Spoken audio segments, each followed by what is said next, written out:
There is real evil. It lurks in the darkest shadows and in our most ordinary towns. Between the worlds we see and the things we fear, there are doors. When they are opened, nightmares become reality.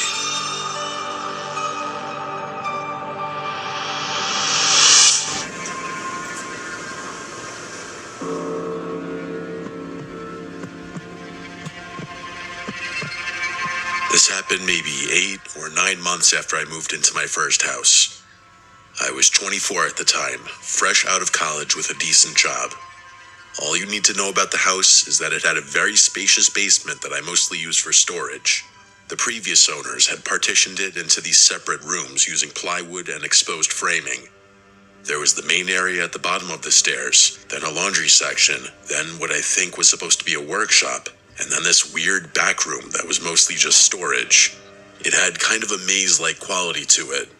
You couldn't see the entire basement from any single vantage point, which I remember thinking was kind of cool when I first toured the place. Anyway, it was a weeknight. I needed to go downstairs to do laundry, which was the only time I ever really went down there. The basement lights were already on, which I thought was weird, but I didn't dwell on it for whatever reason. I'd been down there a few days earlier, so I figured I just forgot to turn them off. The space was dim even with the lights. I hadn't bothered changing the old yellow incandescents that had been there when I moved in. I started walking down the stairs, and things escalated so abruptly that I couldn't react quick enough. I made it to the bottom of the stairs and started walking toward the laundry area when I saw movement in my peripheral vision. I turned my head instinctively and locked eyes with a man who was crouching behind one of the folding tables that I had set up near the far corner.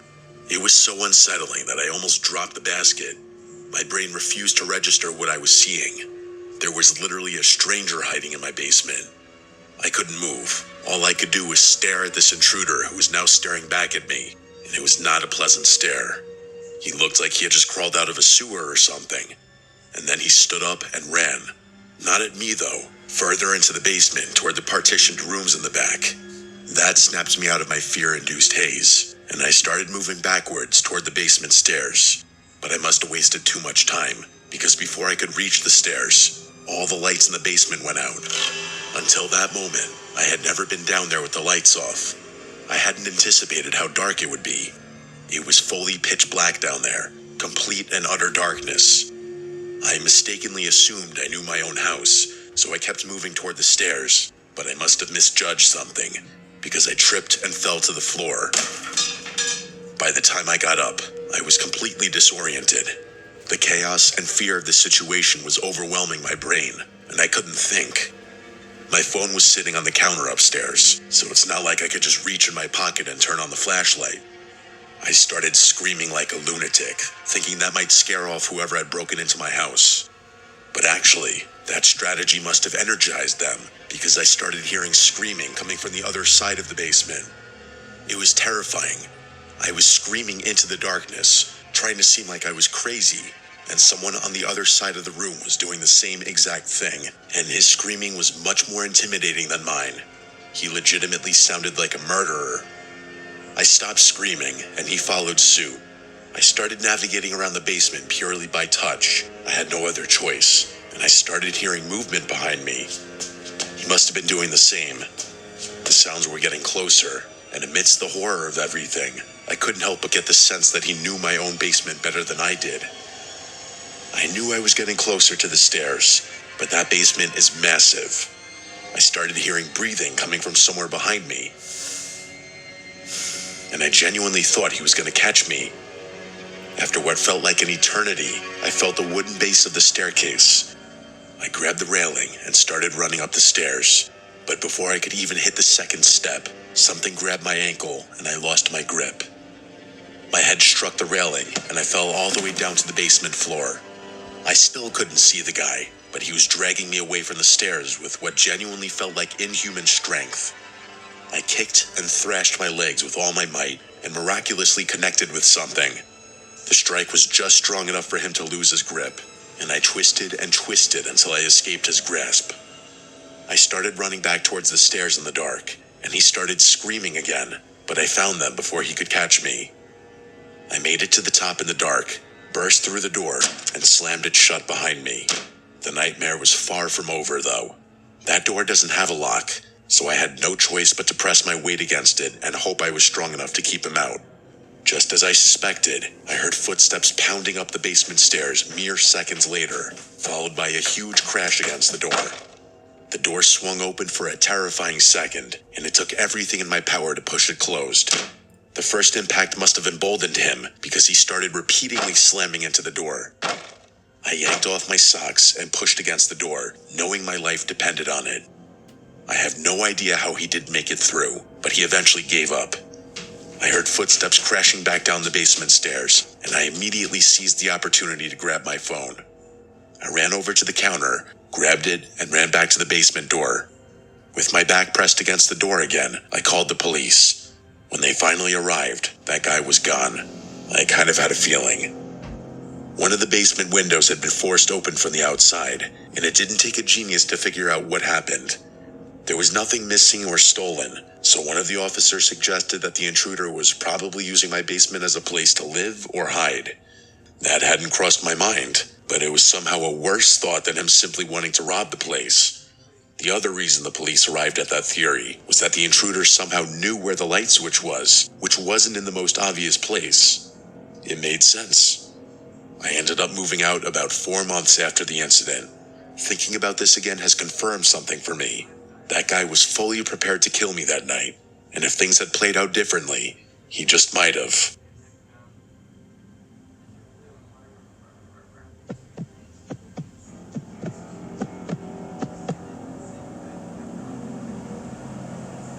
This happened when I was 14. I'm in my 30s now, so we're talking close to 20 years ago at this point. My parents had to drive out of state for a wedding and didn't want to leave me alone, despite the fact that I was staying at home alone age. So the original plan was for my older sister to stay with me for the weekend. She was already in college at the time, but she only lived an hour away. As soon as my parents left, though, she texted me and told me she had some party to go to and wasn't going to come. I didn't really care. I didn't even bother telling my parents about it, partly because I didn't want to stress them out and partly because I didn't want them to find someone else to watch me. It wasn't like the house was in some sketchy area either. It was a typical 2-story home in a quiet suburban neighborhood. The place mostly consisted of families too, so I knew I'd be fine. The evening was completely uneventful. I played Halo for like 6 hours, something I'd ordinarily never get to do. It wasn't until just after midnight where things started getting weird. I was still lounging on the couch when I heard this faint tapping sound. The sound came from somewhere in the backyard, and I immediately assumed it was something hitting the siding of the house. That's honestly what it sounded like, so I wasn't too concerned. A few minutes later, though, I heard it again. The sound was nearly identical, which gave me the impression that it was a tree branch hitting the same spot on the house. But then the tapping migrated, like whatever was making it was moving along the side of the house. That's when I knew something was wrong. The sound was far too intentional to not be made by something sentient. I muted the TV and froze. I didn't want to move. I just sat there listening, the way anyone would. But now there was just silence. After maybe a minute, I convinced myself that it had just been a scuttling animal or the wind, and I turned the TV back on. 20 minutes later, there was a new noise, one that made me a lot more concerned. It was another tapping sound. But this time, it sounded like it was coming from below me, from the basement. The living room was directly above the basement, so it had to be coming from there. It was an unfinished basement with a little kitchenette in the corner, so it wasn't crazy to imagine a critter rummaging around in there. I muted the TV again, this time getting up off the couch. I was dreading it, but I had to check. I had to at least assure myself that nothing was wrong. The basement had several windows that led directly to the outdoors, so in all likelihood, the raccoon or stray cat that had been making the first noise was now knocking against one of those windows for whatever reason. I tried to convince myself I wasn't freaking out and walked over to the basement door. I opened it and stood at the top of the stairs, looking down into the darkness. The tapping noise was louder now, happening every few seconds or so. I don't know why I did this, but I called out hello into the nothingness. The tapping stopped immediately. That's when I started feeling really uneasy. Because if it had just been an animal, it probably wouldn't have reacted to my voice like that. If I could just turn on the lights, I'd get a much clearer view of everything. But the light switch was at the bottom of the stairs, and there was a 0% chance I was going down there. So instead, I swung the door closed until it was only open a crack and stuck my hand through. I pointed my phone over to where I knew the window was. Then I closed my eyes and recorded a video with the flash on for a few seconds. Then I immediately shut the door and locked it. I took a deep breath and pulled up the video. It was pretty grainy, but it took me all of 1 second to realize there was a figure standing underneath one of the windows, on the inside of the house. I screamed. I couldn't control myself, and I ran to my room. I locked the door and immediately called my dad, who called the police for me. I was still on the phone with my parents when I started hearing repeated banging on the basement door. That guy was trying to break into the finished part of our house. And then, after the 5th or 6th bang or so, there was silence again, and then the police showed up. They searched the basement, but that guy had escaped through the window. The officers were actually nice enough to search our yard, but that guy was long gone. There was a bunch of stuff missing from the basement. Like I said before, it wasn't finished, but that didn't mean my parents left it empty. I can't remember everything that had been stolen, but the scariest thing by far was this. When the police inspected the kitchenette, they found the biggest knife in the rack missing. It was a terrifying thought. If it weren't for the video on my phone, I don't think the police would have taken things as seriously as they did. But of course, nothing ever came of it, and this was almost 20 years ago now. I have no idea what happened to that old phone. It's probably buried in a box of junk in my parents' house somewhere, if it even still exists. If I ever find it and the thing still turns on, I'll submit the footage.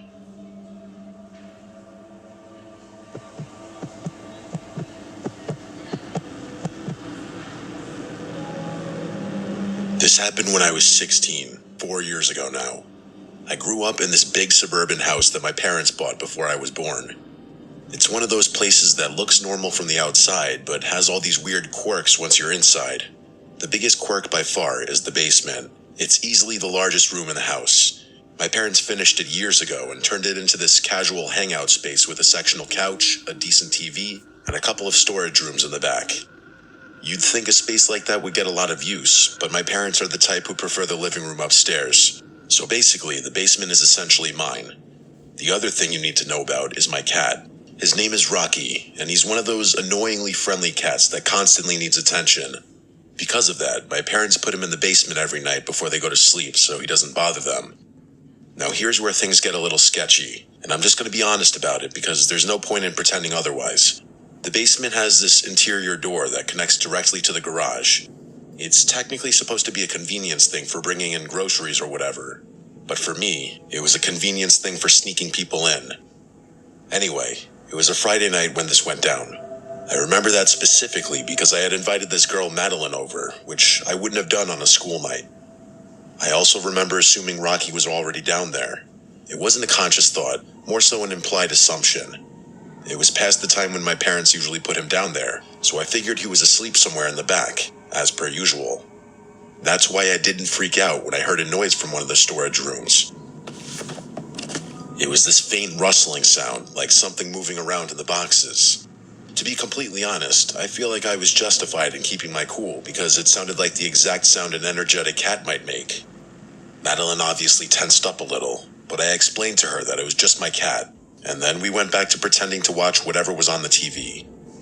But the noises kept happening. Not constantly, but every few minutes there'd be another rustle or a soft thud. Each time, Madeline would give me a worried look, and I'd have to assure her that he was just a very active cat and liked to climb on things. Which was true. He did like to climb on things. I was still 100% calm, right up until I heard scratching coming from the door at the top of the basement stairs. The door that led to the main part of the house. I instantly knew what I was hearing. It was Rocky scratching at the door to get into the basement. Meaning, he wasn't already down there with us. Which also meant that whatever noises I'd been hearing for the past half hour were not him. I didn't say anything right away, partly because I didn't want to scare Madeline, and partly because I didn't know whether I believed what I was hearing. But before I could react, Madeline, who was still sitting right next to me, started screaming like she was being stabbed. I whipped my head around and realized she was pointing behind me, toward the back of the basement. I turned my head a little further and literally froze in fear. There was a foam football rolling across the floor, clearly having just been thrown out of the storage room. There was someone in there. I didn't see anyone. The back of the basement was too dark, but there was no other explanation. Someone was back there. Someone had been back there the whole time. Without thinking, I grabbed Madeline's arm and practically dragged her up the stairs. As soon as we made it up, I slammed the door behind us, careful not to let Rocky down there.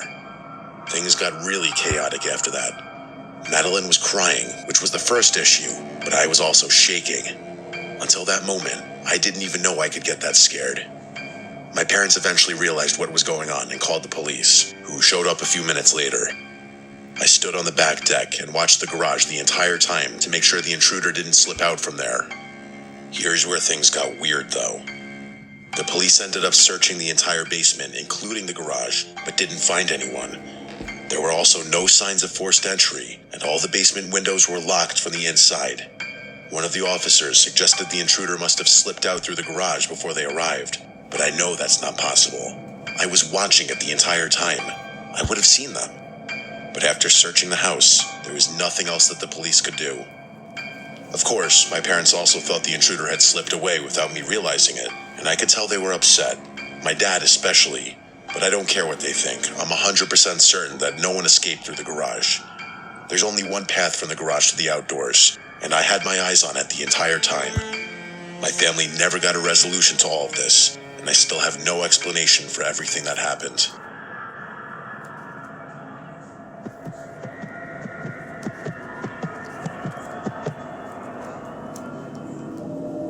I think every kid is afraid of basements. Let's face it, they're scary places. Even as an adult now who lives alone, I sometimes find myself a little uncomfortable going down to the basement to do laundry at night. At least I feel that way going up the stairs as I leave. But as a kid, I was terrified of the basement in my family house. Ironically, all our video game consoles were down there since it was the only other TV in the house besides the living room and my parents' room. I believe this happened when I was 9 because I remember being in elementary school, but one of my last years. On the weekends, I liked to stay up playing video games in the basement. One of my old favorites was Driver 2 on the PS1. For whatever reason, I could never beat the game, and I'd spend countless nights trying to do so. Well, it was one of those nights I was down there playing. I usually didn't like being up too late because the second my parents went to sleep, I'd be too scared to be down in the basement. Just the idea of my mom or dad watching TV upstairs was enough to make me feel somewhat safe, knowing they were a quick run up the stairs away. Similar to my current house today, my old family home had the laundry/boiler room in the basement. That room terrified me because it was pitch black at all hours of the day due to there being absolutely no windows. Also, weird sounds always came from in there, as to be expected, I guess, since it's a boiler room. There were definitely a handful of times where I stopped my game to listen when I thought I heard an unusual sound come from in there, even with the door closed. On this particular night, I did in fact hear an unusual sound, and it started with the sound of the laundry room door creaking open. This obviously was enough to make me pause my game and frighten me. There was an uncomfortable silence in the basement for a second, and it was then followed by what I can only describe as the sound of a woman moaning or groaning in an almost ghost-like way.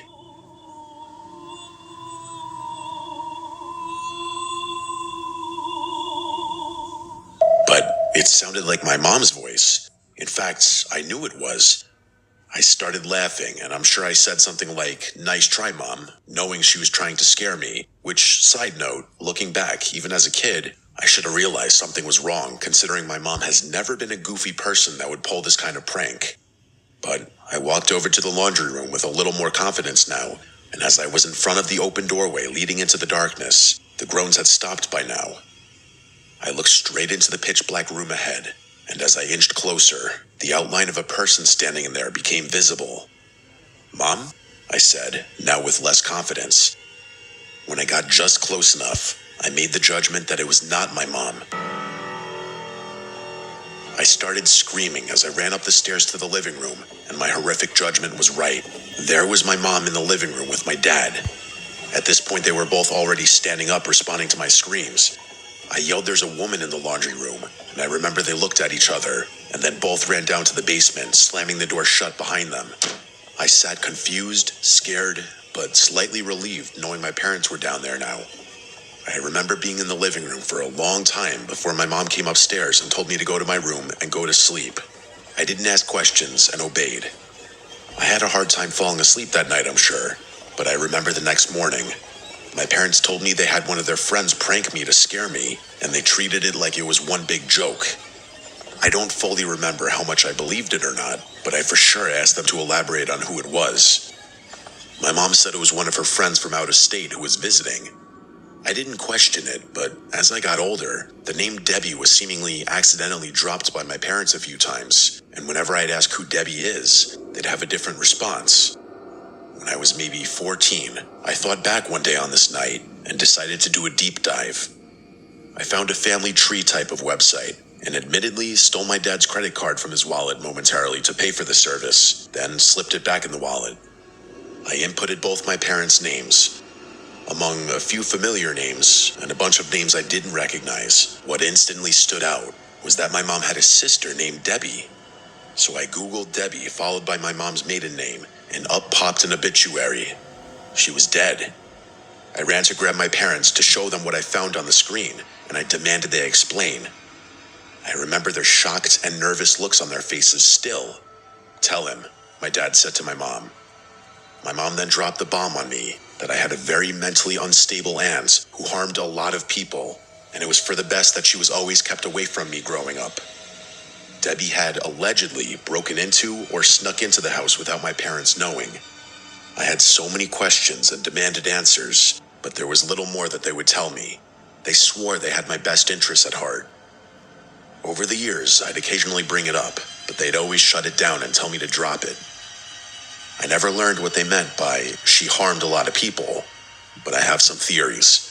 It doesn't really do me any good dwelling on it, though.